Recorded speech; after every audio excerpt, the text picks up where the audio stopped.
Hey there, teacher friend. I'm glad you're here for another episode of 5 Good Things for Teachers, where middle school ELA teachers can find lessons, tips, and ideas for engaging their students. I don't know about you, but I could use a boatload of good in my life right now. There's so much darkness, so much stress, so many hard things. It can be easy to lose track of the light. So, right now, real quick, close your eyes and list 5 good things in your life. When you're done, open your eyes and keep listening for some word nerd goodness that will hopefully make things in your school life a little lighter and brighter too. Hang in there, teacher friend. We can do this, especially when we work together. In this edition, you are going to find some activities for Read Across America Week, some St. Patrick's Day and other March related holiday trivia, a historical fiction story called Ira Strong William, along with some great activities, a video writing prompt called Mr. Indifferent, and some reminders. Let's dig right in. Good thing number one is Read Across America Week. This item is actually 3 good things packed into one tiny package labeled Read Across America Week. If you're looking for a last minute activity to commemorate this literary celebration, try one of these ideas. First up, the Week Junior. It's no secret that I love the Week Junior. In their latest issue, they called out a novel that takes place in each state. I'll place a link in the video description box for you to check it out, but there is a map that you can print off or hand off to your librarian or instruct your students to use as a book browsing list to connect where you live, or maybe where you want to go, with your next reading selection. Number two, the National Education Association is celebrating Read Across America Week with a read-aloud concert featuring Kwame Alexander and his book The Crossover, as well as jazz bassist Amy Shook. Basketball, books, beats. You can click here to watch the 5-part series of this jazz-infused reading of Kwame Alexander's The Crossover. It will air on NEA's YouTube channel in 5 parts over the next few weeks, and the first 2 episodes are already posted for you to enjoy. I'm also going to post the link down there for you so you can get started right away. And idea number 3 for Read Across America Week is Book Buddies. This idea comes from Word Nerd Collaborative member librarian Amanda Rising. Just like many things in life, reading is more fun with a friend. Display books in pairs so that buddies can check out the same book and read it together at the same time. Studies show reading with friends is not only fun, but influential in a child's reading engagement. A win-win for sure. To back up that thought, here's a stat from ericed.gov. Influence of friends and acquaintances. A study examining social factors influencing students' reading habits found that friends and acquaintances significantly impact reading behavior.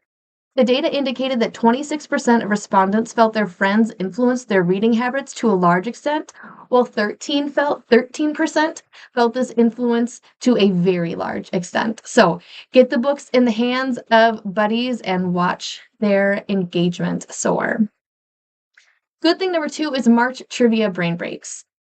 Usually I believe in collaboration over competition, but nothing pulls a middle schooler in like a competitive challenge. One of my favorite ways to engage my students is through these fun trivia brain break quizzes. The ones I've listed below are timely and relevant to March's holidays and current events. They are also a sneaky way to get your students to read 300 plus words while building background knowledge. Personally, I like to have students work in teams that I keep together for an entire quarter. Every time we do a trivia brain break, we record their scores on the leaderboard. Even students who don't love the class content get sucked into the competitive energy of repeating this challenge. Bonus, you can also use these game and brain breaks as a motivator to get through class content.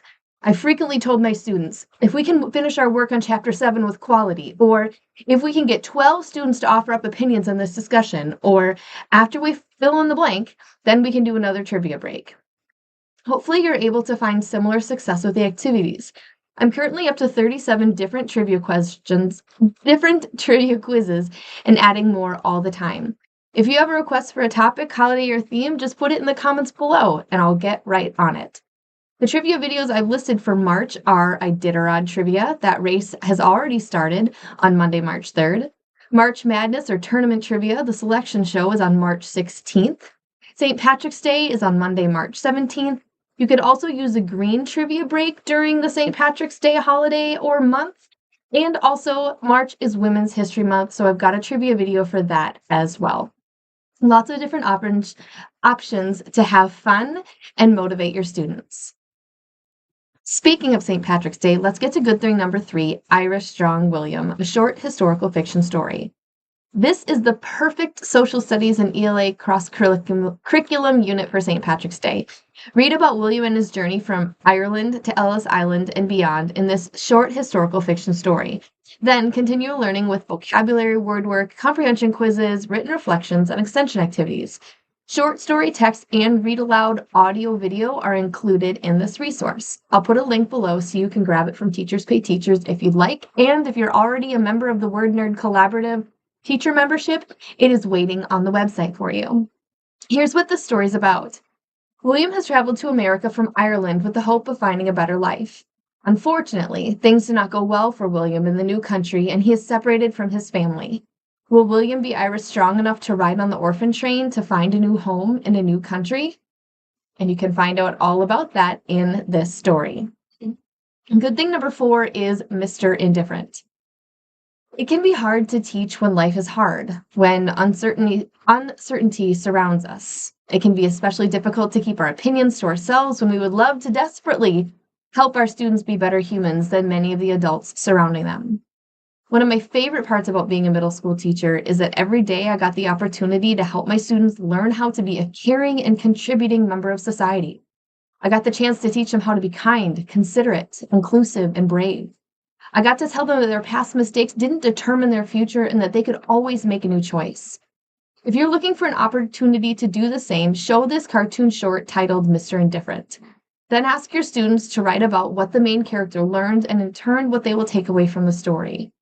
Side note, this is totally not a political lesson, but it can address some of the concerns that people are potentially having and feeling and lean into the idea of being a good human no matter what. You can leave it at that, or you can continue with a discussion or perhaps a challenge, asking students for look to ways that they are being indifferent and how instead they could lean in and engage, especially in ways that can easily share a kind act with others. And finally, good thing number 5, I have a few reminders for you. There are a couple things that I mentioned last time and I don't want you to forget. First of all, starting Sunday, March 9th, I'll be attending and presenting at the WEMTA conference. WEMTA stands for Wisconsin Educational Media and Technology Association. A real mouthful, I know. I'm thrilled to have the opportunity to share my student engagement masterclass with attendees, and not only that, but I'll have a booth as a vendor for the Word Nerd Collaborative in the Expo Hall. If you're going to be at the conference, please come visit me. I'll be in booth 105. Steve Scheinkin and Rudis Apetis are going to join me there live for First Chapter Friday interview right from my booth. So many good things, and I hope to see you there. Finally, Life in the Passenger Seat. My new young adult book is coming out in June, and if you'd like to join my launch squad of backseat drivers and get early access to the book, or give students the opportunity to receive an advanced reader copy and do a book review for your school newspaper, you can sign up via the links below. Real quick, here's some advanced praise for Life in the Passenger Seat from author Jennifer Richard Jacobson. Life in the Passenger Seat is a breathtaking story with skillfully executed twists and turns. The characters don't just leap off the page, they soar, grounded by deep emotion and raw humanity. A heart-pounding, heart-expanding read you won't forget, and I cannot wait to share it with all of you. Alrighty, my teacher friends, I hope this month treats you well and the luck of the Irish grants you all the golden end of the rainbow wishes your heart desires. If you aren't yet receiving this email in its visual form delivered directly to your inbox, you can sign up to get this and lessons, teaching tips, and even more delivered to your inbox twice a month, along with the First Chapter Friday Startup Kit, all for free.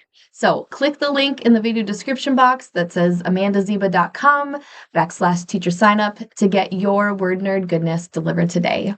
Thanks so much for listening to this episode of 5 Good Things with Teachers. I hope we'll see you again next time. Happy reading, happy writing, happy teaching.